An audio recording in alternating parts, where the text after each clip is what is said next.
Before the household stirs, before the family upstairs has even turned in their warm beds, a girl is already on her knees in a freezing kitchen, scrubbing out a stove that will never once be thanked for being clean.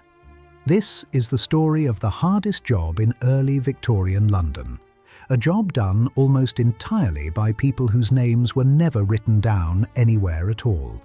A maid-of-all-work in the year 1840 woke long before the sun and worked long after it set, keeping a house warm and bright and spotless for a family that had been trained, quite deliberately, never to see her. By the end of this, you will know exactly what one of her ordinary days cost, and you will know why the marks she left behind are still out there, under your feet, on half the streets of London, waiting for someone to look down. Using artificial intelligence trained on Victorian paintings, engravings, photographs, and the records of the people who lived it, we rebuild her vanished London one cold morning at a time. It is 5:30 on a January morning, and the kitchen is the coldest room in the house. The fire went out hours ago. Frost has crept across the inside of the little window, and the only light is a single tallow candle, cheap, made of rendered fat, the kind that smokes and gutters and gives off a thin, greasy smell. The family upstairs burns clean white wax. She does not. She is perhaps 14. In some houses she would be 11 or 12, sent into service the moment she was strong enough to carry a coal scuttle up 3 flights of stairs. And she is already at the great cast-iron range. It is the job every maid hates most. She rakes out yesterday's cold ash, brushes the iron clean, and works a gritty black paste called Blacklead into every surface, rubbing and polishing until the metal shines like a mirror. Her hands are black to the wrist before the rest of the street has even stirred.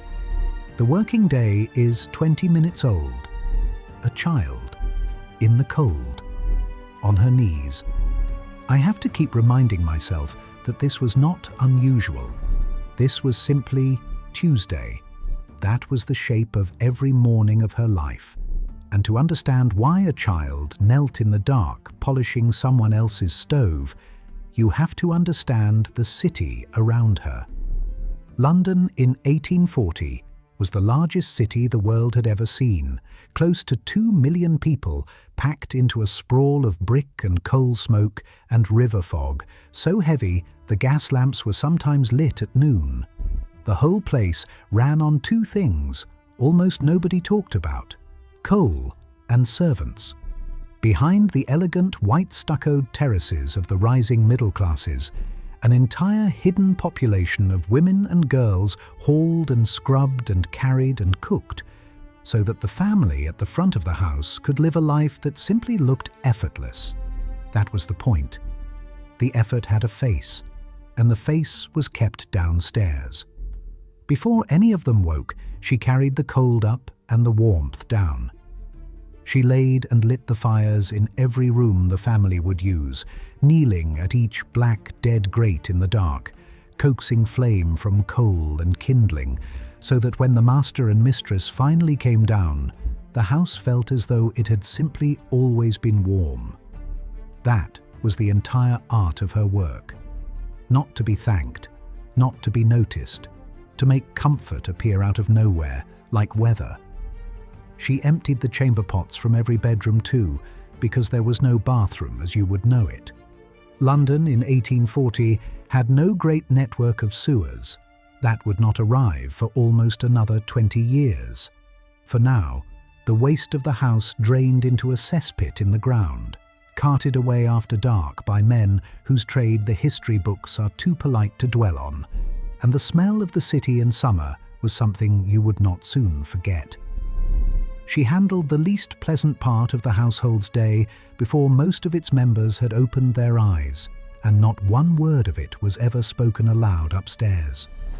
By now, the city outside was waking with her. Beyond the glass came the first cries of the costermongers wheeling their barrows, the clip of hooves on wet cobbles, the rattle of a cart fading down the lane, and somewhere across the rooftops, a church bell counting an hour she had already been awake for. She knew those sounds the way you know your own alarm. They were the metronome of a day that was never hers to set. The knives were their own ritual. Steel that did not stain had not been invented yet, so every blade in the house had to be cleaned by hand on a wooden knife board scoured with a powder called bath brick, a block of fine grit baked from the river silt of a single tidal stretch of the Parrett down in Somerset. She rubbed each knife bright, drove the rust out of it, and moved on to the forks, the fire irons, the brass, the boots. Everything that could be polished, she polished, on a schedule that never once reached the bottom of itself, because by the time she finished, it was already time to begin again. And water did not simply arrive. In 1840, most of London's water was sold by private companies and turned on for only an hour or two, a few days a week. When it came, it filled a cistern or a tub in the yard, and from there every drop had to be hauled by hand, for every wash, every pot of tea, every scrubbed floor. Miss the hour the water was on, and that was her problem, and the family's irritation. I find that hard to picture now. Turn a tap, nothing comes, and the whole day hangs on whether you guessed right.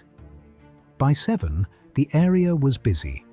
The area was that sunken little courtyard at the front of the London terraced house, dropped below street level and reached by its own flight of steps down from the pavement. And it existed for a single reason. It kept the working life of the house out of sight. The milk came to the area door, and the coal came thundering down through a round iron cover set into the pavement above, tipped straight from the coalman's sack into the cellar below, so that the family never had to watch their warmth being delivered. Everything that was necessary, and not quite genteel, happened down here, below the eye line of the street. Inside, a row of bells hung high on the kitchen wall, each one wired through the house to a different room, each labelled in faded paint. When a bell trembled and rang, she dropped whatever was in her hands and went. The entire building had been designed around that single idea.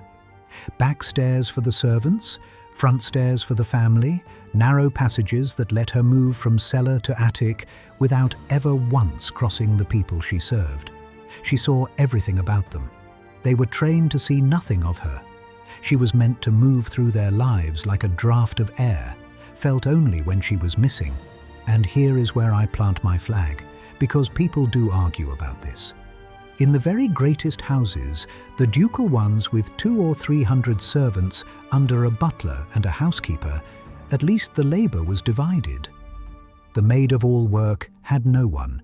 She was cook, cleaner, laundress, errand girl and nursemaid, all folded into one body, for one tiny wage.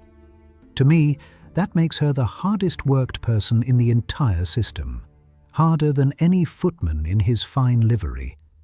If you think I'm right, that the lone maid carried the heaviest load of anyone in that house, throw a like on this and stand on my side of it. If you reckon the grand house servants had it worse, take it to the comments and make your case, because I'm curious which way you fall. Back to the work, because it never paused for a moment. The middle of her morning was scrubbing, real scrubbing, on her hands and knees with a brush and a bucket and a cake of soap as hard as stone, working backwards across stone floors, cold enough to ache through to the bone. We know what that felt like because, remarkably, one of these women wrote it down. Her name was Hannah Cullwick, a girl from Shifnal in Shropshire who went into service at 8 years old and stayed in it almost her whole life. A little later in the century, she filled 17 diaries with the plain, unglamorous texture of her days. The boots she cleaned, the grates she blackleaded, the floors she scrubbed raw, counted out in their hundreds. Hers is one of the only honest voices we have from the very bottom of that staircase. Almost everyone else left silence. all that kneeling left its mark on the body. There was a swelling of the knee so common among these women that doctors of the day simply named it after them. Housemaid's knee, and it is still called that in clinics today. A girl could carry the name of her labor in her own joints for the rest of her life. To me, that is the whole story in 3 words. The work did not just fill her days, it quietly rewrote her body, and she could not simply walk out of it. A servant's entire future hung on a single piece of paper, her character, the written reference handed over by her employer. Without a good character, no respectable house would take her, which meant a mistress held something close to total power over a girl's whole life with one stroke of a pen. You did not answer back to that kind of power. You curtsied to it. And for all of this, the maid-of-all-work stood at the very bottom of the household, looked down on even by other servants, who at least had the luxury of doing only one job. The slang of the time had a word for her, half fond and half unkind. The slavey. Her great ambition, the only one allowed down here, was not escape. It was to one day reach a bigger house, where she might be merely the kitchen maid with someone at last beneath her. For all of it, she earned almost nothing. A maid-of-all-work in 1840 was paid somewhere between £6 and £15, and not a week, not a month, but for an entire year, with perhaps a small allowance of tea, sugar and beer on top. She was fed and given a bed, yes, but think about what that wage truly means. She worked something close to 16 hours a day, 6.5 days a week, all year round. Do the arithmetic on her hours and her pay, and her time is worth so little that you can barely find a coin small enough. It hardly even counts as a wage. Among the 100 jobs folded into her day were the boots. Every morning, the household's shoes and boots came down to the kitchen, caked in the mud of London streets, and she cleaned and polished each pair with blacking, a thick, dark paste sold in little stoneware pots. There was a famous blacking warehouse in London called Warren's, and years before this, a small boy had been sent there to paste labels onto exactly those pots, 12 years old and humiliated to his core by it. His name was Charles Dickens. By 1840, he was the most celebrated writer in England, releasing the Old Curiosity Shop in weekly parts to enormous, anxious crowds. But he never forgot the warehouse. The lost and overlooked children of London walked quietly through almost everything he ever wrote. I love that the man who shaped how we picture this entire era had, himself, once stood at the very bottom of it. He knew the smell of that blacking paste from the inside. At midday, she cooked for the family, and then, when their meal had been carried up and the bells had gone quiet, she ate her own. Usually whatever was left, often standing because there was no chair set for her anywhere above stairs. Bread and dripping, cold scraps, weak tea sweetened, if she was lucky, from the sugar the mistress doled out by the spoonful. Because here is a small, almost comic cruelty of the age. The tea, the sugar, and even the candles were kept locked away in a caddy and a cupboard, handed out in careful rations, on the firm assumption that servants were forever pilfering them. A woman who could not have told you her own cook's real name could tell you to the lump precisely how much sugar was left in the house. And the rules reached well past the larder. In most households, a maid was forbidden something we would now think untouchable, a private life. She was not allowed followers.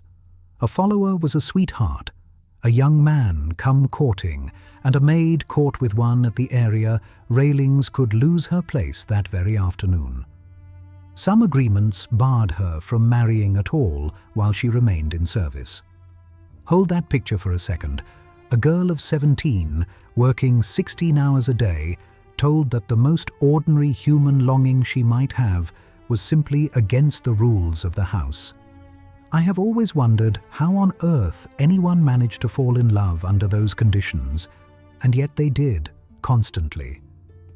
If you can imagine how you would have smuggled a sweetheart past a mistress who counted the candle stubs, I would love to read it. Go down below and tell me exactly how you'd have pulled it off. To grasp just how vast this hidden world of service truly was, you only have to look at the other end of it. That very same year, on the 10th of February, 1840, a young woman was married in a chapel in London in a white gown that would reshape wedding fashion for the next 2 centuries.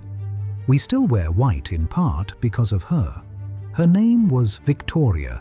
She was queen, and she was the most waited upon human being in the empire, dressed, fed, and followed by an army of servants from the instant she woke. Between that young queen and our maid-of-all-work in her freezing kitchen stretched an enormous, invisible staircase of human labor. And when the great census of 1841 was taken, the first ever to write down the name and the job of every single person in the country, it laid the scale bare. Domestic service was the largest single occupation for women in all of England. Perhaps a third of all young women in their late teens were in someone else's house. Within a generation, more than 1 million people would spend their lives keeping other people's homes alive.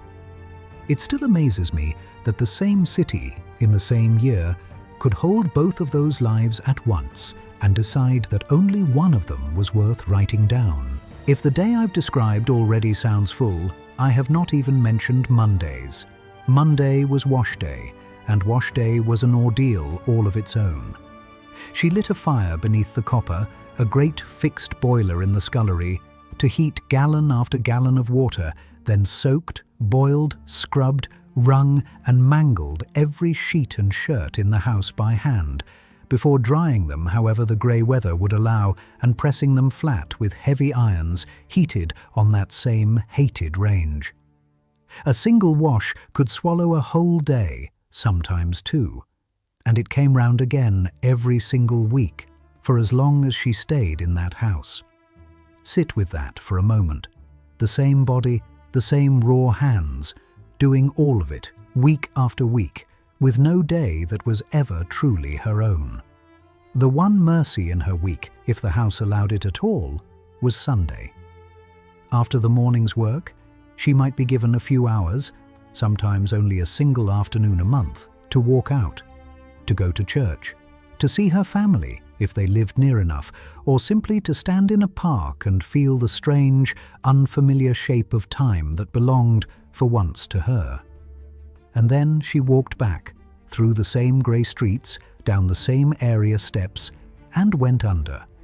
I have always thought those few stolen hours must have been the sweetest and the saddest part of her whole week. A taste of a life she was only ever allowed to borrow. And beneath her, there was no safety net at all. If she fell ill, there was no sick pay, no protection, and often little patience, because a girl who could not work was a girl a household could simply replace. And there were always more arriving, fresh off the new railways from the countryside, looking for any place at all. Everything she had rested on 2 things, staying useful and staying silent. That is a heavy weight to carry at 14. By the time the family sits down to dinner, she has been on her feet for 14 hours, and her day is still not finished. She serves, she clears, she carries it all back down to the scullery and washes every piece by the light of that same greasy candle, her hands raw and numb from the cold water. She banks the fires so a little warmth survives the night. She lays the kitchen out for tomorrow, because tomorrow begins the very second she opens her eyes, and then, somewhere near 11 o'clock, she takes her candle and climbs. Past the warm rooms where the family sits reading, up the narrow back stairs, up to a small, cold room beneath the roof, where the wind finds every gap in the tiles and the candle gutters in the draught. She has a few hours before 5:30 comes round again, and even now she is not truly free. Because if a bell rings in the night, she gets up. That was one day, not a dramatic one, not a famous one. Just an ordinary Tuesday in the life of a woman the world had quietly agreed not to see. And the strangest, most haunting thing of all is how close to you she still is. Walk almost any older street in London and look down, and you will find them. The round iron coal hole covers she heard the coal thunder through, worn smooth now by the better part of 2 centuries of feet. Step inside an old house and the row of servant bells may still hang on the kitchen wall, each one labelled with a room that has not summoned anyone in living memory. We still say scullery. We still climb back stairs without wondering why they were built so narrow and hidden. She is not in the history books, but she is in the bricks and the iron and the worn stone under your shoes. That is the part I cannot let go of. The grand names are carved into the stone on the front of the building. Hers is pressed into the iron of the pavement, where only your own feet will ever find it. Here at Arthur's Living History, this is the whole reason we do what we do. We walk back into the rooms the past left in the dark, and we turn the light on again for the people nobody thought to remember. If this maid stayed with you the way she has stayed with us, subscribe and keep walking these streets at our side. And tell us down in the comments whose forgotten life you'd want us to light up next, which quiet corner of history you wish someone would finally step into. We read every single one. She was never seen, never named, never thanked. But the warm rooms remember, the iron in the pavement remembers, and now so do you. Don't forget to check out the video recommended by YouTube on the left side of the screen.